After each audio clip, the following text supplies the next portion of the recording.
পত্রিকা খুললে এখন দেখা যাচ্ছে ডেভিল হান্ট চলছে, মানে শয়তান ধরার অভিযান চলছে। শয়তান ধরার তো বেশি লোক লাগবে না, রাজনৈতিক নেতাগুলো ধরো সকল শয়তান ঠিক হয়ে যাবে। সব তো এরাই করে, এরাই ভাঙে। এদেরকে আর কোনো লোক খুঁজ দেয় নাকি? এ তো ইজি। এই একটা পাগলকে বললেও বড় শয়তানকে সবার ধরাই বেটাকে ভোট দাও, ভোট দাও, ভোট দাও। এই আসতেছে কদিন পরে, তার আগেই শুরু হয়ে গেছে খেলাধুলা। যে সমস্ত অবস্থা চলছে দেশে, মানুষ অ্যাবাউটটা করলো বলে মানুষকে অবশ্যই হায়াতে এইগুলা করতে হবে। প্রথম দিকে ভাবি না যে এত লোক হবে, এখন ভাবছি লোক জায়গা দেবো কোথায়। এই যে দিন দিন অগ্রগতি, পেছনে একদিকে যেমন আমরা আনন্দিত, আর একদিকে তেমনি আমরা চিন্তিত। আপনারা ইতিমধ্যে শুনে ফেলেছেন তবলিগ ইজতেমার জায়গা কেনার জন্য আপনাদের প্রত্যেকের টাকা দিতে হচ্ছে, তাই না? দিয়েছেন তো? টাকা না দিয়ে কেউ বাড়ি যাবেন না। প্রত্যেকে এটা ভাব ইজতেমার ময়দান কেনার জন্য টাকা দিয়ে যাবো, তাহলে আপনাদের মনে একটা মহব্বত চাপবে যে আমার কেনা মাটিতে আমি ইজতেমা করছি। মহব্বত হবে না? বন্ধুরা আমার, হায়াতে তাইয়্যিবা লাভের উপায় কি? আপনার প্রত্যেকে আমার হায়াতে তাইয়্যিবার জন্য দোয়া করছে। বিশেষ করে আমার শারীরিক অসুস্থতার জন্য দেখা হলেই আপনার সবাই বলে আল্লাহ আপনাকে হায়াত দান করুন, বলছেন আপনারা। এর উপায় কি? শুধু দোয়া করলেই হবে না, আমাকে সেভাবে কাজ করতে হবে, আপনাকেও ঠিক সেইভাবে কাজ করতে হবে। আল্লাহ আমাকে হায়াতে তাইয়্যিবার উপায় বলে দিয়েছেন, মান আমালা সালিহান মিন যাকারিন আও উনসা, যে ব্যক্তি সৎকর্ম সম্পাদন করলো, পুরুষ হোক বা নারী হোক, ওয়া হুয়া মুমিনুন, ঈমানদার অবস্থায়, ফালানুহয়িয়ান্নাহু হায়াতান তাইয়্যিবা,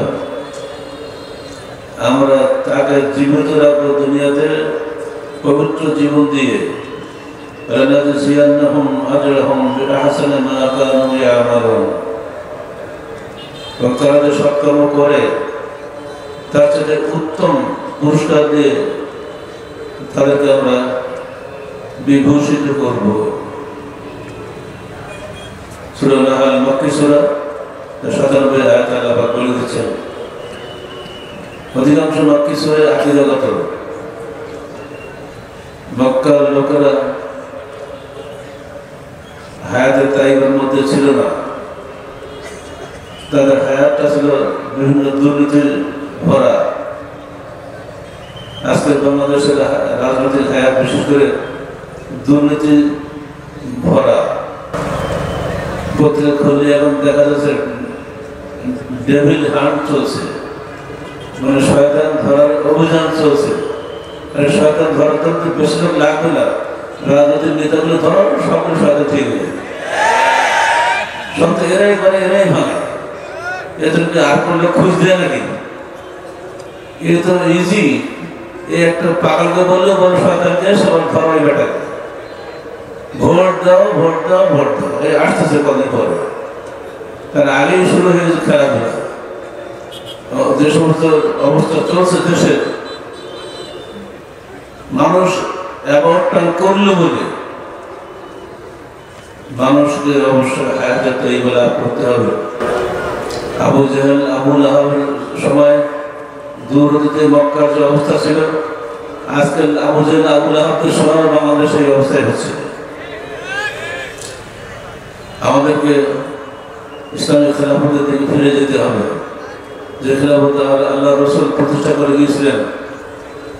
দীর্ঘ বছরের পর বছর ধরে যে খেলাফত চলে আসছে, খেলাফতের রাশেদা, খেলাফতে উমাইয়া, খেলাফতে আব্বাসিয়া, খেলাফতে ওসমানিয়া, এই মাত্র 100 বছর আগে খেলাফত হাতছাড়া হয়ে গেছে আমাদের কাছ থেকে, যেখানে নেতৃত্ব নিয়ে কোনো কোন্দল ছিল না।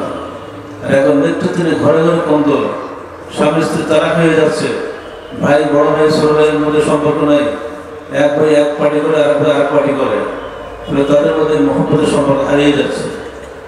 এই করে পুরো দেশটা হয়ে গেছে আগুন, এই অগ্নিগর্ভ জীবন থেকে মুক্তি পেতে গেলে আমাদেরকে অবশ্যই ফিরে যেতে হবে রাসূলের জীবনে। সৎকর্ম নির্ভর করে তিনটি বস্তুর উপরে। আমরা প্রত্যেক দাবি করে আমি সৎকর্ম করছি, কেউ নিজের কর্মকে অসৎকর্ম বলেন না। এমনকি খুনি কিছুর আসামি হন, আদালতে দাঁড়িয়ে বলে আমি নির্দোষ। দোষী স্বীকার করলে তো আর তার বিচার হয় না, নির্দোষ বলে বলে সে বিচার হয়, অবশেষে সে দোষী সাব্যস্ত হয়। কোনো মানুষই নিজেকে দোষী বলেন না, কিন্তু না, শর্ত আছে। তিনটা বস্তুর উপরে সৎকর্ম নির্ভর করে। এক, সেটি হইতে হবে ইসলামের শরীয়তের অনুকূলে। আল্লাহ বলেন আম লাহুম শুরাকা ওয়া শারা'উ লাহুম মিনাদ দীন মা লাম ইয়াযান বিহিল্লাহ ওয়ালাউলা কালিমাতুল ফাসলি লাকুদিয়া বাইনাহুম ওয়া ইন্না যালিমিনা লাহুম আযাবুন আলীম। সূরা শূরা মাক্কি 21। তাদের কি কোনো শরীক রয়েছে যারা তাদের জন্য নতুন নতুন দিন তৈরি করে দিবে, যে বিষয়ে আল্লাহ তাদের অনুমতি দেন নাই? যদি আল্লাহর পক্ষ থেকে ফাসলা হয়ে না থাকতো তাহলে তাদের মধ্যে আমরাই ফাসলা করে দিতাম। নিশ্চয়ই জানেন যারা, তাদের জন্য রয়েছে মর্মান্তিক আযাব। বোঝা গেল? ইসলামের শরীয়তের অনুকূলে যেটা হবে সেটাই সৎকর্ম। ইসলাম শরীয়তের প্রতিকূলে হলে ওটা সৎকর্ম নয়। আমরা নিজেদেরকে যত যত সৎকর্ম দাবি করি না কেন, এই দাবি কোনো ভিত্তি নাই। কোরআন অস্বীকার করেছে আপনার দাবিকে। 2 নম্বর, খালেস আল্লাহর সন্তুষ্টির জন্য আপনার কর্ম হতে হবে। দুনিয়াবী স্বার্থে যদি কোনো কাজ আপনি করেন, যত সৎকর্মই আপনি করেন, সৎকর্ম কোনো কাজে আসবে না। যারা এই দেশে যাই কিছু আমরা করছি, চোখ বুঝে আপনি বলতে পারবেন অধিকাংশ দলই কাজ করে যাচ্ছে দুনিয়াবী স্বার্থে, নিজের স্বার্থে। এটা কেন জানে? যদি আমার দল ক্ষমতায় আসে তাহলে আমার চাকরি বাকরি হবে, আমার টেন্ডারবাজি হবে, সবই করা যাবে। আর আমার বিরোধী দল ক্ষমতায় আসলে আমার ক্ষতি হবে। এই যে দুনিয়াবী স্বার্থ, এই স্বার্থ থাকলে ওটা আল্লাহর কাছে সৎকর্ম হিসেবে গৃহীত হবে না। 3 নম্বর, সেটি হবে সহি আকীদার ভিত্তিতে। কারণ আকীদা হলো ভিতের ন্যায়, আর আমল হলো সাদের ন্যায়। সহি আকীদার বিপরীত হলে ওই আমল হলো ধূলিকণার ন্যায়। আল্লাহ বলেন ওয়াকাদমনা ইলা মা আমালু মিন আমালিন ফাজআলনাহু হাবাআন মানসুরা। আমরা তাদের আমলগুলিতে অগ্রবর্তী হব, অতঃপর তাদের সমস্ত আমলগুলোকে আমরা ধূলিকণার মতো করে দেব। এটা আল-ফুরকান মাক্কি 23। মক্কি সূরা 23 আল্লাহ বলে দিচ্ছেন আগে মদিনায় যে আল্লাহ রাসূল কি করবেন না করবেন, রাষ্ট্রকাল করবেন কি করবেন না, সে পরের কথা। মক্কি জীবনে সব কিছু আল্লাহ বলে দিচ্ছেন। তুমি মদিনায় যাবে আগামীতে, সেখানে যেহেতু রাষ্ট্র কায়েম করবে, সাবধান তার ভিত্তিতে 3টার উপর হতে হবে। 1, ইসলামের শরীয়ত অনুকূলে হতে হবে। 2, খালেস আল্লাহ সন্তুষ্টির জন্য হতে হবে। সহি আকীদার ভিত্তিতে হতে হবে। প্রত্যেকটি ব্যাপারেই আল্লাহ রাসূল আমল করে গিয়েছেন। বনী মখজুমের একজন মহিলা চুরি করেছেন, অত্যন্ত উচ্চ বংশীয় মহিলা। সবাই চিন্তা করল এই মহিলাকে বাঁচাতে হবে, কিভাবে বাঁচানো যায়। আল্লাহ রাসূল তো কোনো রকম ছাড় দিবেন না, উনি তাদের পক্ষপাতিত্ব করবেন না। আমাদের কোনো দলীয় সংকীর্ণতা নাই, কি করা যাবে? তখন সবাই মিলে গিয়ে বলল আল্লাহ রাসূলের অত্যন্ত প্রিয় নাতি উসামা বিন যায়েদের কাছে, যে বলল তুমি একটু আল্লাহ রাসূলকে অনুরোধ করো, এই মহিলা ভুল করে চুরি করেছে, আর করবে না। আমরা সমস্ত নেতারা দায়িত্ব নিচ্ছি, আর করবে না। আল্লাহ রাসূল বিষয়টা বুঝলেন, সবাইকে মসজিদে ডাকলেন, দাঁড়িয়ে ভাষণ দিলেন। তিনি বললেন, দেখো তোমাদের পূর্বের উম্মত ইহুদি নাসারার ধ্বংস হয়ে গেছে এই কারণে, যখন তাদের মধ্যে কোনো শরীর গোষ্ঠীর লোক উচ্চ বংশের লোক চুরি করত, তাকে তারা দণ্ড দিত না। আর যখন দুর্বল কোনো মানুষ চুরি চামারি বা কোনো অন্যায় করত, তাকে তারা শাস্তি দিত। শুনে রাখো,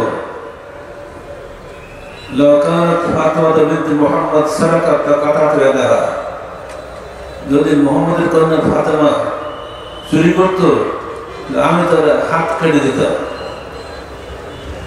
এই কথা বলার পরে আর কোনো অনুরোধ চলেনি, দণ্ড কার্যকর হয়। এইটাকে আধুনিক যুগ আমি পারবো। আমার দল যখন ক্ষমতায় থাকবে, আমার দলের আর কোনো দোষ নেই। আমার দল যখন ক্ষমতা থেকে চলে যাবে, তখন আমার দলের এখন দাম নেই। এই যে অবস্থা চলছে, এর মাধ্যমে দেশে দিন দিন অশান্তি বাড়ছে। এই মুহূর্তে তো অভ্যুত্থান পরবর্তী সরকার, নিরপেক্ষ সরকার, এখন একটা সময় ছিল ইসলামী খেলাফত কায়েমের। এরপরে গণভোট নেওয়া যেত, বাংলাদেশের বিভাগ মুসলমান এক বাক্যে ইসলামী খেলাফতের পক্ষে ভোট দিত। কিন্তু ভোট চাইবে কে? বলবে কে যে আমি ইসলামী খেলাফত কায়েম করবো? ডক্টর ইউনূস বলবে? উনি তো নোবেল বিজয়ী পণ্ডিত, উনি তো আমেরিকার হাতে নোবেল প্রাইজ পাইছে। তাকে কখনো খাতির করবে না। ঠিক অন্য করে আমাদের প্রেসিডেন্ট যিনি আছে, তিনি কি করবেন? তিনিও করবেন না। যদি করে, তাহলে কালকেই এদেশে ইসলাম খেলাফত প্রতিষ্ঠা করা সম্ভব। যদি করে, আমরা দাবি করবো বর্তমান প্রেসিডেন্টের কাছে, আপনি বলুন আমি মুসলমানের ছেলে, আজ আমার মৃত্যু হবে, আমি এদেশের প্রেসিডেন্ট, আমার মেয়াদ কাল থাক বা না থাক, আমি প্রেসিডেন্টশিপ বাদ দিয়ে ইসলামের খেলাফতের দায়িত্ব আমির হিসেবে গ্রহণ করছি, আপনারা এটা সমর্থন দেবেন কিনা? ইনশাআল্লাহ সবাই তাকে সমর্থন দেবে। তিনি 15-20 জনের একটা মসজিদে শুরা করবেন, দেশের গণ্যমান্য আলেম ওলামা পলিটিক্যাল লিডার যারা আছেন তাদেরকে দিয়ে একটা যোগ্য মসজিদে শুরা পার্লামেন্ট করবেন, তাদের সঙ্গে পরামর্শ করবেন। তার বাইরেও দেশের জ্ঞানীগুলি আলেম ওলামাদের পরামর্শ তিনি গ্রহণ করতে পারবেন, কোনো সমস্যা নেই। এইভাবে যদি নিরপেক্ষভাবে কাজ চালিয়ে যান, কোনো ইলেকশনের মধ্যে যদি না যান, দেশে শান্তি থাকবে।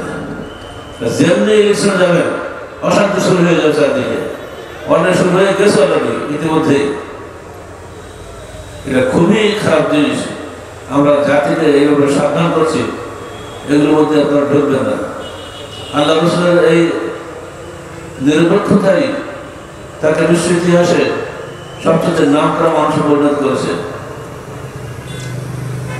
বাংলার সাহেব বলেছিলেন, if a man like Muhammad Sallallahu Alaihi Wasallam might assume the dictatorship of the modern world, he only can assume the must needed peace and happiness. একটা মোহাম্মদ যদি আজকে যুগে ডিক্টেটর হয়ে আসতেন, ভাষা খেয়াল করছেন, ডিক্টেটর, যার শুনলে আমরা খেপে যাই, আরে বাবা মানে ডিক্টেটর। এই ডিক্টেটর যদি মানুষের মতো মানুষ হয়, ওই ডিক্টেটরই যথেষ্ট শান্তি কায়েম করার জন্য। সেজন্য বার্নার্ড শাহর মতো লোক, যিনি খ্রিস্টান, তিনি বলেই ফেলেছেন যদি মোহাম্মদের মতো কোনো লোক আজকে পৃথিবীতে ডিক্টেটর হয়ে আসতো, তো একা মোহাম্মদই যথেষ্ট ছিল পৃথিবীতে শান্তি কায়েম করার জন্য। আজকে তো আমরা এটা বলতে পারি না। বাংলাদেশে ভালো মানুষ নাই? অসংখ্য ভালো মানুষ আছে, অসংখ্য যোগ্য মানুষ আছে, তাদেরকে এগিয়ে দেওয়ার লোক নাই। বাংলাদেশ ইসলামের খেলাফতের ভিত্তিতে দেশের শান্তি এবং স্থিতি কায়েম করতে চায়। বন্ধুরা আমার, বনি মনসুরের ঘটনায় শুধু নয়, অসংখ্য ঘটনা তার জীবনে ঘটে গিয়েছে। বারবার মানুষ তাকে ট্রাই করেছে যে কি করে দেখি, পারেনি। নিজের স্ত্রী, নিজের কন্যা কাউকে তিনি ছাড়েন না। এমনকি মা আয়েশা তিনি বলতে বাধ্য হয়েছেন যে আপনি তো আপনার আগে বুঝে সমস্ত গোনা মাপ, কিন্তু আপনি একটু জন্য বিশ্রাম নেন না, রাত্রে তাহাজ্জুদ পড়েন, পায়ের কাছে মাথা লাগে, আমি বুঝতে পারি যে আপনি ঘুমাচ্ছেন না, তা আপনার এত কষ্ট কেন? জবাব দিয়েছেন আফালা আকুনা আবদান শাকুরা, আমার যে আল্লাহ পাক আগের পিছিয়ে কোনো সব মাফ করে দিয়েছেন, এজন্য আমাকে আল্লাহ শুকরগুজার বান্দা হবো না? দেখা যাচ্ছে আসলে খুশি তো আল্লাহকে বলেন নাই, না খুশি তো আল্লাহকে বলেন নাই, সর্বাবস্থাতে আল্লাহর ইবাদতে নিজেকে শেষ করে দিয়েছেন। পেটে পাথর বাঁধা সাহাবাদের বদরের যুদ্ধে, খন্দকের যুদ্ধে এসছেন, মাথায় ইট বহন করে করে নিচ্ছে সবাই, আর উনি তাদের সামনে গিয়ে কবিতা দিয়ে গিয়ে উৎসাহিত করছেন, লাউলাল্লাহু মাহতাদানা ওয়ালা তাসাদ্দাকনা ওয়ালা সাল্লানা ওয়ালা লাউলাল্লাহু ওয়ালা সাল্লানা ওয়ালা তাসাদ্দাকনা ফাকফিল আনসার ওয়াল মুহাজিরা। হে আল্লাহ, যদি তুমি না হতে তাহলে আমরা কখনোই সালাত আদায় করতাম না, সাদকা আদায় করতাম না। হে আল্লাহ, তুমি আনসার আর মুহাজিরদেরকে ক্ষমা করো। তারা সেই তালাটা দিয়ে গিয়ে বসছে, অথচ দেখছে যে রসুলের পেটের তলে একখানা ইট ঝুলছে, তার মানে ক্ষুধায় কাতর হয়ে আল্লাহ 3 দিন খান নাই। ছোট্ট একটা বকরি বাচ্চা জবাই করছে স্ত্রী নয়, জামালের স্ত্রী, বলছে যে আল্লাহ রসুলকে নিয়ে আসো, গোপনে একটু খাওয়াই দিয়েছে। উনি আর কতদিন এত কষ্ট করবে না খেয়ে, তা আল্লাহ রসুলকে একলা আসেন নাকি? উনি নিয়ে গেছেন 1000 লোক, এত লোক কিন্তু ভয় পেল, সর্বনাশ, আমি কি করবো এখন, ছোট্ট একটা বকরি। উনি বলে যাই যাবে, তোমার বউকে খাওয়া রান্না করার পরে সব ফেলে ফেলেছে না, একটা হাড়ির মধ্যে আসে, হাড়িটা নিয়ে আসো।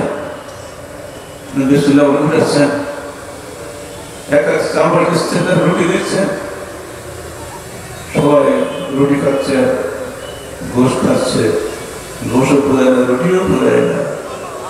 আল্লাহর পক্ষ থেকে আল্লাহ ফেরেশতা রাজি হয়ে গেছে যে আমার মোহাম্মদ আমার উপরে ভরসা করেছে, সে কার কাছে হাত পাতে নাই, যে আমার পক্ষ থেকে তাকে অসংখ্য পুরস্কার আমার দিলেন। আল্লাহ রসুলের জীবনের শেষ নয়, এই জীবন তিনি দেখিয়ে দিয়েছেন আর বহু জায়গাতে। 70 জনের প্রচারক দল পাঠিয়েছেন, তারা বিশ্বাসঘাতকতা করে তাদের গোত্র নেতাকে হত্যা করলেন। গোত্র নেতার ইঙ্গিতে তাদেরই একজন হত্যা চাব্বার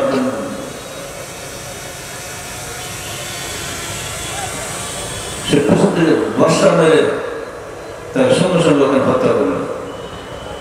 রক্ত দেখে চমকে উঠে বলছেন তিনি, আল্লাহু আকবার, ফুজতু রাব্বিল কাবা, আল্লাহু আকবার, আমি সফল হয়েছি কাবার রবের কসম। অর্থাৎ আমি চেয়েছিলাম শাহাদাত, আল্লাহ আমার ভাগ্যে শাহাদাত দিয়েছেন, আর কিছু চাওয়ার নাই। এই যে মৃত্যুর সময় পর্যন্ত এই কথা বলা, 4টি রেকর্ড মনে করেন নাকি? হত্যাকারী জব্বার বিন হুয়াইবা, এই দৃশ্য দেখে হৃদয়ে দারুণভাবে আঘাত পেয়েছে। কি সর্বনাশ, আমি এমন লোককে মানলাম, সে পাল্টা আমাকে না মেরে সে বলছে আল্লাহ আমি সফল হয়ে গেলাম। তার ভূতটা কেঁপে উঠল, এই নিষ্ঠুর মানুষটির সঙ্গে সঙ্গে মুসলমান হয়ে গেল। যখন এই খবর আল্লাহ রাসূল পেলেন, তিনি দেখলেন মুসলমান তো আর আমি বিশ্বাস নিতে পারি না। ওই যারা প্রতারণা করে ডেকে নিয়ে হত্যা করেছে 70 জন লোককে। তাদের বিরুদ্ধে তিনি 1 মাস ধরে কোনদিন আজরা পাঠ করেন, নেশাদ করে দেখেন। এত তিনি দুঃখ পেয়েছিলেন, কিন্তু কাজ হলে এই 70 জন জীবন গেল বটে, এলাকার সব মুসলমান হয়ে গেল। এটাই তো মুসলমানদের বিজয়। আল্লাহ রাসূলের মহত্ব এবং রাজনীতি এখানেই যে তিনি প্রতিশোধ নিলেন না, শুধু কুরআন নাযিল পাঠ করে ক্ষান্ত হলেন। খোবায় অ্যারেস্ট হয়েছে, তাকে মারবে, বলা হলো তোমার বদলে মোহাম্মদকে মারবো, তুমি কি মুক্তি দিতে রাজি আছো? খোবায় বলছে কোশ্চেন গেল না, মোহাম্মদের পেশাব করে স্পর্শ করা হোক এটা আমি চাই না। রাস্ত বলে হিরা উক্তাল মুসলিমান আলা আইয়ু শালবিন কানা ফিল্লাহি মাসআ ওয়া যালিকা ফি যাতিল ইলাহি ওয়া ইয়াশা ইওয়ারিক ফি আমসাল শালবি মুনাসা। আমি পরোয়া করি না যখন আমি নিজেকে একজন মুসলিম হিসেবে মৃত্যুবরণ করি, যখন আমি নিহত হই মুসলিম হিসেবে, দুনিয়ার কোনো কিছু আমি তর্ক করি না। আমাকে কোন দিকে ফেলে মারা হচ্ছে, ডান দিকে ফেলে কি বাম দিকে ফেলে মারা হচ্ছে, এটা আমি দেখে তর্ক করি না। আল্লাহ ইচ্ছা করলে আমার প্রতিটি অঙ্গ প্রত্যঙ্গের বরকত দান করবেন, কিন্তু আমার নবী মুহাম্মদের পোশাক স্পর্শ করতে আমি দিতে রাজি নই। আমার জীবন যা নবী বেঁচে থাকে, এই যে মহব্বত প্রত্যেকে আসে। কারণ আল্লাহ রাসূল ছিলেন নিরপেক্ষ, তার বিচার ছিল নিরপেক্ষ। তিনি কোনো অবস্থাতেই দলীয় নির্দলীয় এসব চিন্তার মধ্যে থাকতেন না। আল্লাহ রাব্বুল ভাষাকে তিনি কাজ করেছেন, আল্লাহ তাকে মহব্বত করেছেন, তার অনুসারীরাও তাকে মহব্বত করেছে, আমরাও তাকে মহব্বত করি। জিয়ারত সালাম আলাইকুম বলে ঘরে বসে থাকি না। তার প্রতিটি সুন্নত আমাদের কাছে দুনিয়ার সবার চাইতে মূল্যবান। আল্লাহ রাসূলের সুন্নতকে পুনরুজ্জীবিত করার জন্যই যুগে যুগে আহলে হাদিসের উলামায়ে কেরাম কাজ করে গিয়েছেন। আমরা তাদের সামান্য অনুসারী মাত্র, আমরাও কাজ করে যাচ্ছি। প্রত্যেক মুসলমানের উচিত নবীর সুন্নতকে পুনরুজ্জীবিত করার জন্য কাজ করে যাওয়া। মুসলমানদের জীবনের প্রতিটি রন্ধে রন্ধে আল্লাহ নবীর মহব্বত লুকিয়ে আছে। আমরা যখনই কোনো কাজ করতে যাই তখন জিজ্ঞেস করে যেটা সহি না সহি। এখন কিন্তু মানুষ বলতে শিখেছে, আগে বলতে বিশ্বাস বলেছে, এখন কিন্তু বিশ্বাস বলে পাত্তা পাচ্ছে না। আগে বলে তো অমুক মুজাহিদ রয়েছে, এখন পাওয়া যাচ্ছে না, কোনটাই টিকছে না। এখন সবাই আসছে, ভাই বলেন এটা সহি হাদিসে আছে কিনা। 1995 সালে একবার কুয়েতে গেছিলাম, ড্রাইভার বাঙালি, পিছনে আমি নিজে বাঙালি আর 2 জন আরবিয়ান আছেন কুয়েতি। আমরা একটা বিষয় নিয়ে আলোচনা করছিলাম, হঠাৎ করে ড্রাইভার বলছে স্যার ওটা সহি হাদিস। আমি চমকে গেলাম, বলে কি তুই ভুললি কাম করে, আপনাদের আলোচনা আমি শুনছি তো যেটা জানা আছে না জিজ্ঞেস করছি। তুমি তো ঢাকা, তুমি বাংলাদেশের বরিশালে বাড়ি, তুই সহি ভুললি কাম করে। বাংলাদেশে থাকতে তো পেশা বুঝতাম, এখানে সে হাদিস বুঝছি আর পুলিশ দোহাই দেয় না। একজন ড্রাইভার পর্যন্ত সে পুলিশ দোহাই দিচ্ছে না, ইমাম একটা মজাবের দোহাই দিচ্ছে না, সে খুঁজছে বিষয়টা সহি হাদিস কিনা। বাংলাদেশের ঘরে ঘরে যখন এরকম প্রশ্ন উঠবে তখনই আমাদের আন্দোলন কিছুটা সার্থক হচ্ছে বলে আমরা মনে করবো। আপনারা বলতে পারবেন তো, যে কোনো সময় ধরবেন এটা সহি হাদিস কিনা, তাহলে আলেম সাইজ হয়ে যাবে। যদিও আগে কেউ বলতে এরকম বেয়াদব না, এটা আদব বেয়াদবের প্রশ্ন নয়, এটা আমার জান্নাত প্রশ্ন। সহি হলে আমল করবো, নইলে করবো না। বন্ধুরা,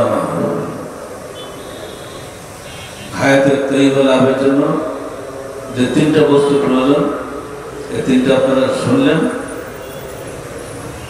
ইসলামের শরীয়তের অনুকূলে হতে হবে, খালেস আল্লাহ সন্তুষ্টির জন্য হতে হবে, সহি আকীদার ভিত্তিতে হতে হবে। আকীদা যদি বিনষ্ট হয়, সাধারণ হুন্ডিতে ভেঙে পড়ে, আকীদা বিনষ্ট হলে সব নষ্ট হয়ে যাবে। আকীদা যদি শিরক থাকে, কাজ আপনি যতই ভালো করেন কোনো কাজে লাগবে না। আপনার মধ্যে বেদাতে আকীদা রয়েছে, আপনার ধারণাই হয়েছে এই কবরে যিনি শুয়ে আছেন ইনি আপনার ভালো মন্দ সব কিছু করতে পারেন। এই আকীদা যদি থাকে, আপনি যত সুন্দর আমল করুন না কেন কোনো কাজে লাগবে না। কারণ মৃত মানুষ কোনো উপকার করতে পারে না, এটা আমার পাগলও বুঝে। আপনার বাপ আপনাকে মৃত্যুর পরে আপনার উপকার করতে পারে? বাপ যদি না পারে তাদের অচেনা পিড়ি শিক্ষিত পারবেন, সেটা কখন দেখেনি। আর মৃত্যুর পরে কারো জ্ঞান থাকে না, যে কেউ চিনতেও পারে না, জানতেও পারে না, সে চলে যায়, তার অবস্থাতে কি হয় আগে ভালো জানে। অতএব মৃত্যুর পরে কোনো ব্যক্তি মানুষের জন্য, জীবিত মানুষের কোনো উপকার করতে পারে না, এই বিষয়টা আমাকে রাখতেই হবে। আল্লাহ নিজেই বলতেন, আমার মুসলিম নামফিল কবুর, যারা কবরে যায় তুমি তাদের শোনাতে পারো না।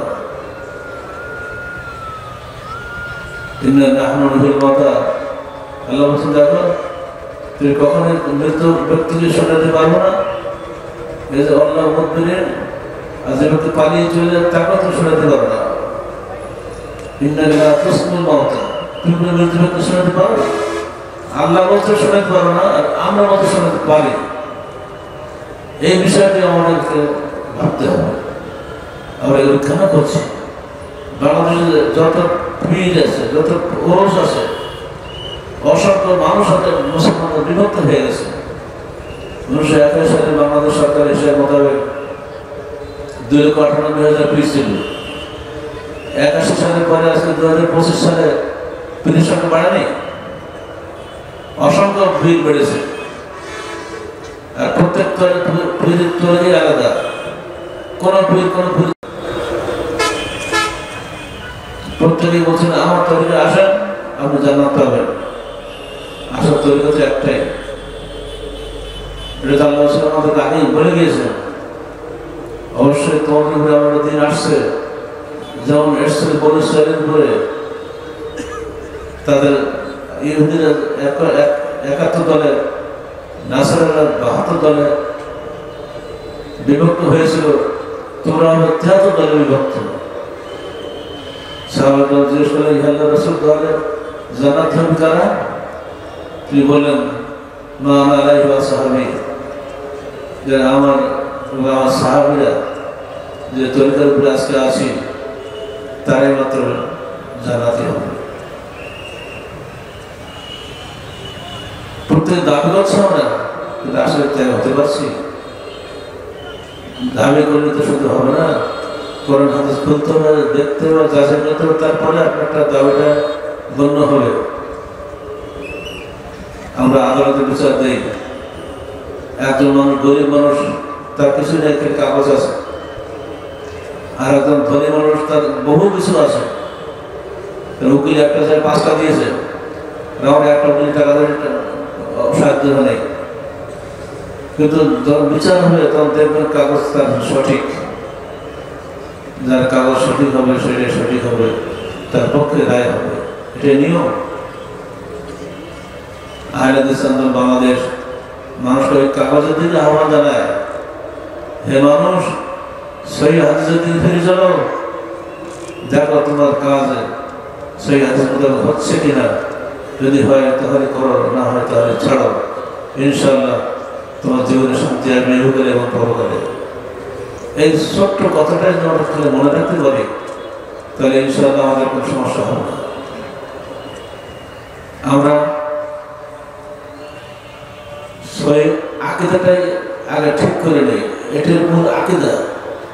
আমাদের আকীদা যখন শিরক না থাকে, কর্মে যখন কোনো বেদাত না থাকে, কর্মে যদি বেদাত থাকে ওই কর্ম কোনো কবুল হবে না। আর আকীদা যদি শিরক থাকে ওই আকীদা কোনো কবুল হবে না। আমাদেরকে বাঁচতে গেলে এই তিনটি মৌলিক বিষয়গুলো মনে রাখতে হবে। আমার সৎকর্মটা ইসলামের শরীয়তের অনুকূল হতে হবে। যিনি যেদিকে ডাকতে কোনো সমস্যা নেই, আমরা নেব, কথা শুনবো, কিন্তু আগে যাচাই করবো। তারপর দেখবো উনি কি আল্লাহর সন্তুষ্টির জন্য চাচ্ছেন না দুনিয়ার জন্য চাচ্ছেন। কিন্তু আল্লাহর সন্তুষ্টির জন্য চান, সে আমরা দিব। যদি সেই আকিদার ভিত্তিতে হয় তাহলে আমার সঙ্গে যাওয়া নইলে সব ধূলিকণার মতো উড়ে যাবে, কোনো কাজ লাগবে না। আহলাদিস আন্দোলন বাংলাদেশ এই মৌলিক বিষয়টির দিকে জনগণকে আহ্বান জানায়। আমরা আপনাদেরকে সেদিকে আহ্বান জানাচ্ছি। যে কোনো কাজ করবেন তিনটি বিষয় থেকে খেয়াল করে কাজ করবেন, ইনশাআল্লাহ আমরা হায়াতে তৈবা লাভ করব। মৃত্যু তো সবারই হবে, মৃত্যুর পরে যদি আমার জাহান্নামে যেতে হয় তাহলে যে মরি লাভ করি। যতক্ষণ বিশ্বাস আছে ততক্ষণ সাধ্যমতো চেষ্টা করবেন মৃত্যুর পরবর্তী জীবনটা পবিত্র জীবন হয়। যেন আনসার এসে জিজ্ঞেস করছে, হে আল্লাহ রসুল, দুনিয়ার সবচেয়ে উন্নত ব্যক্তিকে? আল্লাহ রসুল জবাব দিচ্ছেন যে সচ্চরিত্রবান সেই। আবার প্রশ্ন করছে, সবচেয়ে সচ্চরিত্রবান ব্যক্তিকে, সবচেয়ে বিচক্ষণ ব্যক্তিকে? আল্লাহ রসুল জবাব দিচ্ছেন যে ব্যক্তি বেশি বেশি মৃত্যুকে স্মরণ করে এবং মৃত্যুর পরে পাথর সঞ্চয় করে জীবদ্দশায়। সবচেয়ে বিচক্ষণ ব্যক্তি হল সেই যে বেশি বেশি মৃত্যুকে স্মরণ করে এবং মৃত্যুর পরবর্তী জীবনের জন্য ইহকালে পাথর সঞ্চয় করে। আমরা পাথর সঞ্চয় করবো মৃত্যুর জন্য, মৃত্যুর পরবর্তীকালে শান্তির জন্য। ইসলামে এসেছে, বসেছি, ওয়াজ শুনছি শেখার জন্য, এর ভিত্তিতে জীবন করার জন্য। আল্লাহ পাক তিনি আমাদের সবাইকে মৃত্যুর পরবর্তীকালে পাথর সঞ্চয়ের তৌফিক দাও। এই পাথর নিয়ে যেন আমি মৃত্যু বরণ করতে পারি, মৃত্যুর পরে যেন আমার জীবনটা জাহান্নামের আগুনে দগ্ধীভূত না হয়। আল্লাহ তুমি আমাদেরকে ক্ষমা করো, জান্নাতে ফেরদৌস নসিব করো। যদি এখনই মৃত্যু হয়ে যায় যেন আমরা জান্নাতে চলে যেতে পারি। পরিশেষে আমি আপনাদের সবাইকে আন্তরিক ধন্যবাদ জানাচ্ছি। আহলাদিস আন্দোলন বাংলাদেশের সময়ের অগ্রগতির জন্য আল্লাহ নিকটে প্রার্থনা করছি। আসসালামু আলাইকুম ওয়া রাহমাতুল্লাহি ওয়া বারাকাতুহু।